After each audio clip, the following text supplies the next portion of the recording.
E olha só, a Polícia Federal acionou nesta semana o ex-presidente Jair Bolsonaro, o ex-ministro da Defesa, General Braga Neto, e seu ex-ajudante de ordens, o tenente-coronel Mauro Cid, por tentativa de golpe de Estado. Ao todo, são 37 indiciados pelos investigados no inquérito aberto no Supremo Tribunal Federal. E a gente vai conversar sobre esse assunto, que vai explicar um pouco mais com o doutor e mestre em Direito Constitucional pela USP, Antônio Carlos de Freitas Júnior. Muito boa tarde, professor. Seja bem-vindo aqui ao Fast News. Agradeço muito ao Fast News. Muito obrigado, Elisângela, pelo convite. Conte sempre com a gente. Professor, eu começo já perguntando quais os próximos passos agora deste caso. Olha, o que houve nesse momento é uma conclusão da Polícia Federal sobre a existência, vamos dizer assim, do que a gente chama de materialidade e autoria. Isso vai ser levado, com a chancela do STF, do Supremo Tribunal Federal, vai ser levado para o Ministério Público. Qual o Ministério Público? A Procuradoria-Geral da República. A Procuradoria-Geral da República tem, a rigor, 15 dias, mas ela vai analisar. E os promotores, os procuradores vão analisar se eles estão convencidos de que houve um crime e sobre a autoria desse crime, podem propor ação penal por isso, ou podem pedir novas diligências, ou ainda entender que não houve um crime ou não tem condições suficientes para aferir a sua autoria sobre isso. Aí você vai ter outros passos sobre o caso. Mas, se tiver uma ação penal, se o PGR for convencido, aí tem todo um processamento de ampla defesa e de criação de provas para decidir se, então, o Supremo Tribunal Federal decidir se são culpados ou inocentes dessa acusação. Diogo da Luz, sua pergunta? A dúvida muito grande que eu tenho, para mim ainda não ficou exatamente claro, porque, como já se disse, se uma pessoa, duas ou três, planejarem um crime, mesmo que de assassinato, pode soar estranho, mas enquanto não chegarem às vias de fato, não estão cometendo crime. Mas se for mais de 3 pessoas, seria formação de quadrilha. Então, neste caso, haveria enquadramento dessas pessoas também por formação de quadrilha, ou poderia haver, pelo menos?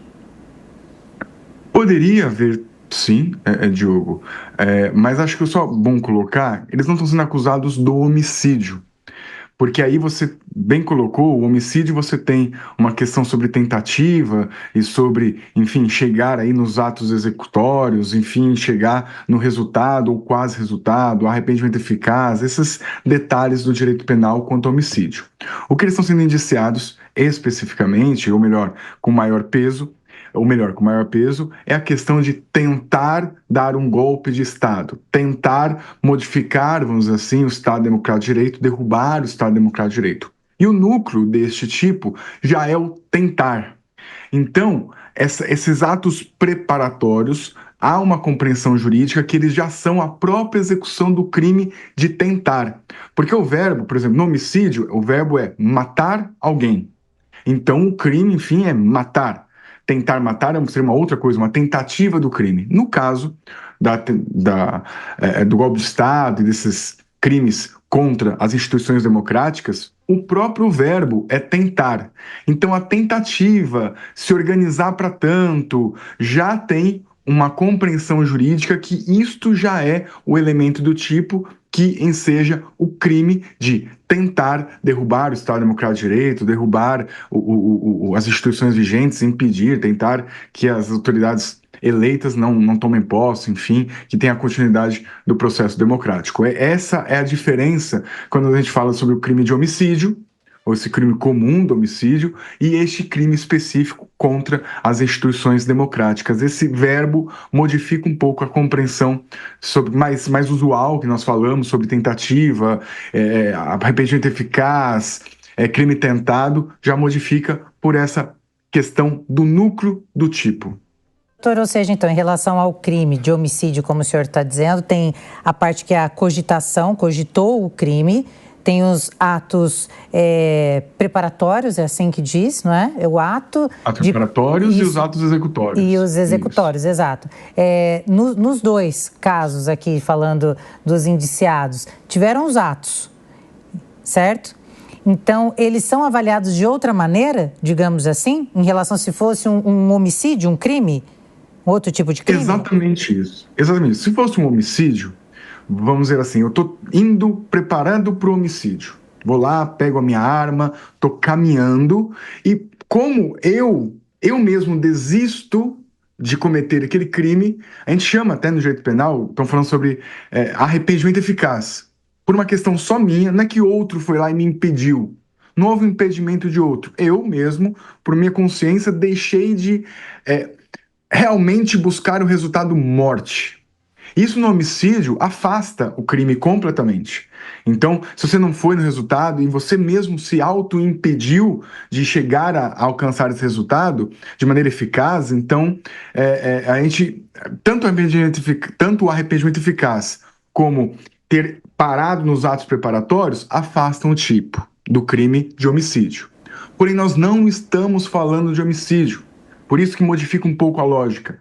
O crime é contra as instituições democráticas, o núcleo não é derrubar o Estado democrático de direito. Não é impedir a eleição do presidente da República, impedir a posse, impedir as forças. Não é isso. O verbo já é o tentar. Então, a cogitação, claro, a cogitação nunca é crime. Eu ficar aqui confabulando, ter um desejo, ter um desiderato de ter um crime, mas não fazer nada fora do meu corpo para este crime, isso não é punível. Os pensamentos internos, intestinos, pessoais, não são passíveis de uma punição. Mas, nesse caso, há uma compreensão jurídica de que, como o verbo tentar, se eu falei com mais de um, se eu me organizei, se eu reunir recursos para o fito de, para o objetivo de, já seria suficiente, nessa perspectiva da Polícia Federal e na perspectiva de alguns juristas, já seria suficientemente para configurar o crime. E repito, para esclarecer Elisângela e Diogo, não é a tentativa, é o próprio crime, porque o crime contra as instituições é tentar. Então, no mesmo momento que eu tentei, não importa o resultado, não importa se ficou longe o resultado, não importa se o resultado era impossível, porque não é o resultado derrubada do Estado democrático que é o crime. Tentar já é o crime que está lá no Código Penal. Jogo da Luz, agora vou deixar com você. O que parece fazer sentido, né, doutor? Porque se fosse para penalizar apenas a execução propriamente, depois de dado o golpe de Estado, não tem como punir, porque já foi dado o golpe e o novo dirigente estaria lá e as regras seriam as dele, né? Agora, queria que o senhor esclarecesse, porque me parece que essa nova legislação, essa tipificação penal, foi criada já no governo Bolsonaro e sancionada por ele enquanto presidente, não é? Isso aumenta mais a responsabilidade dele ou não muda nada?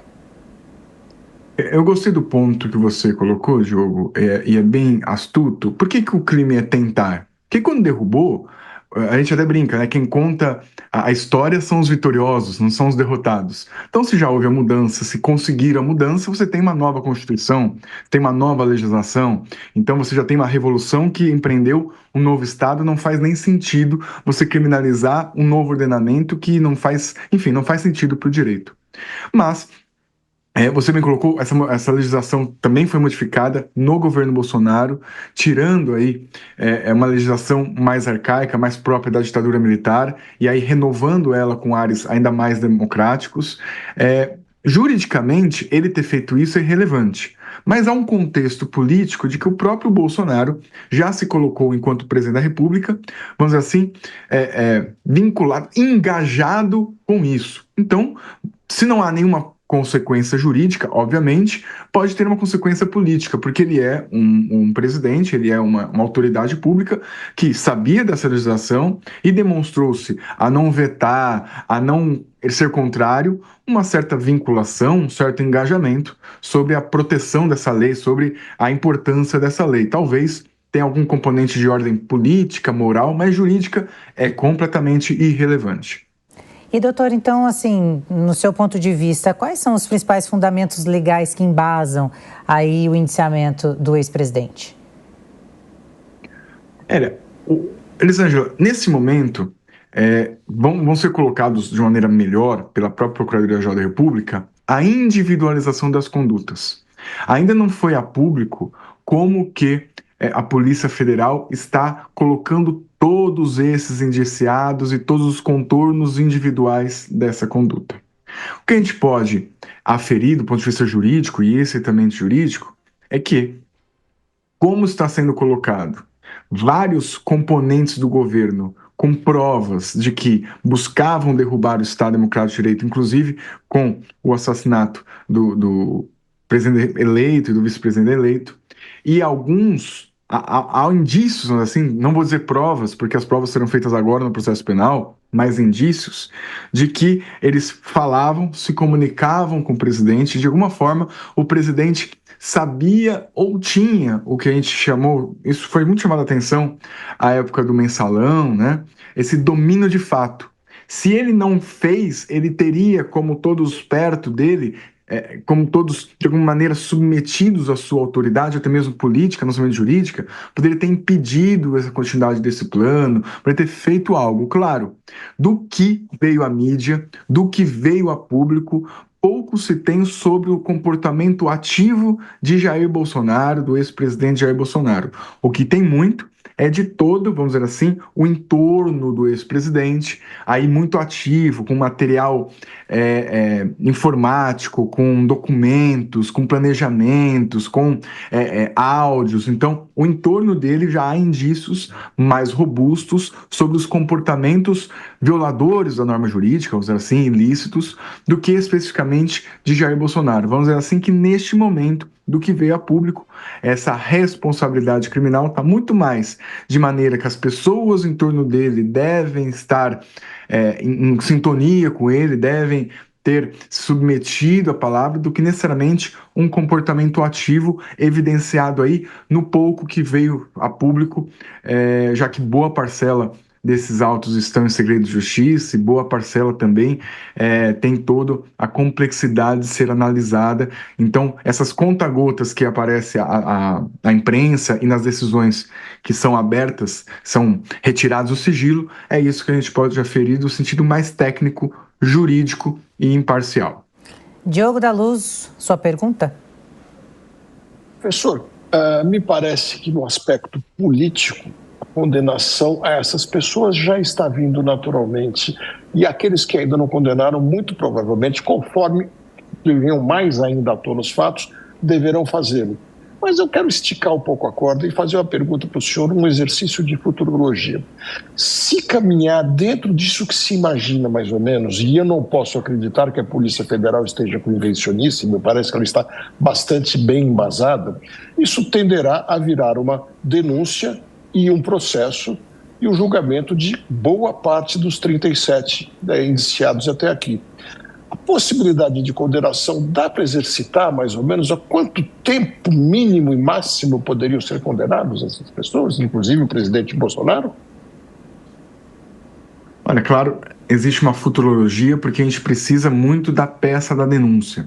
Embora o indiciamento já fale um pouco sobre esses crimes, você precisaria compreender o que vai ser denunciado, porque a condenação tem que se limitar à denúncia, a denúncia que a Procuradoria-Geral da República vai propor. Mas imaginando, você tem aí algumas estimativas que em torno aí de condenações de 6 a 16 anos, a depender aí dos vários crimes cotejados. Claro, é muito difícil fazer essa futurologia por falta da denúncia e por falta de compreender a individualização das condutas. Lembrando que a gente tem uma coisa no direito chamada dosimetria, e essa dosimetria tem que ver muito sobre cada conduta, qual que foi o peso, a reprovabilidade, a participação ativa.